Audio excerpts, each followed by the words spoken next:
číslo 4, Tomáš Brňák. To už bolo o niečo lepšie.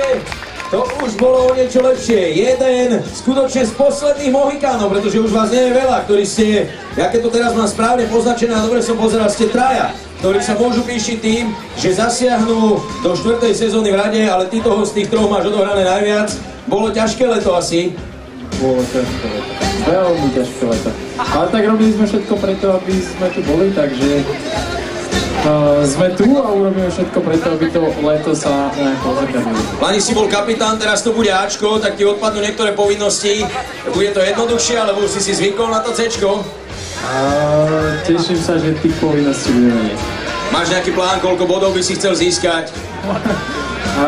Minimálne, aby sme sa dostali do play-off.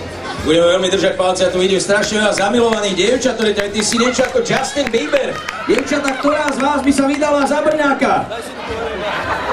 OK, tak až na tie dve, ja myslím, že máme tu nejaké adepky. Tomi, ďakujem pekne, nech sa páči, sadni si stanovi. Číslo 25 a tretí do partie, Mohikánov Marcel Holovič. Holo prišiel. Že sa ti to páčilo? Holo prišiel dnes ako prvý. Choď ešte raz dozadu. Lieskajte mu ešte bez mena, okej?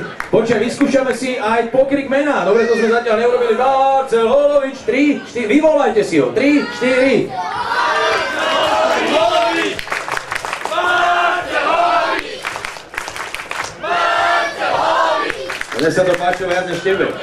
Takto vyzerá príprava na play-off, vážený. Nie je umenie Neholica od januára. Umenie Neholica od augusta. No možno, on sa prestal holiť, podľa mňa, keď sa začalo rozhodovať, či Piešťany pôjdu alebo nepôjdu do extraligy, že? A stále to máš.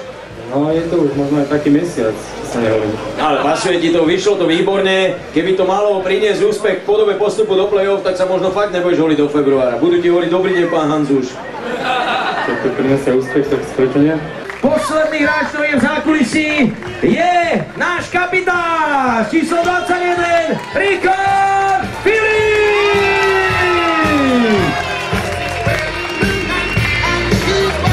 Naozaj, tuším, jediný muž má na svete úchylku chodiť do Rumunska každé 2 roky. Ale už je ten návrat natrvalo, Rišo? Uvidíme. Strašné, toto je strašné. Ty si lepší ako kamionisti. Ani kamionisti nechodia do Rumunska tak často ako ty. Ale si opäť Piešťanov a na kapitána ľudia nezabudli, prišli sa na teba pozrieť. Akú veľkú rodinu tu máš v publiku? Ale 5? Kde sú? A vy využite príležitosť, aby sa vám hráči v rýchlosti popodpisovali.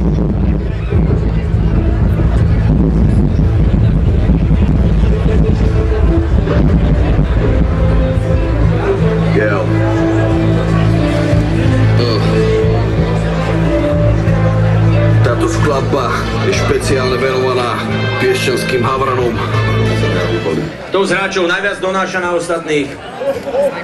Nikto nám nedonáša, čo je zlé. Lebo nič nie je zlé, presne tak. Jože,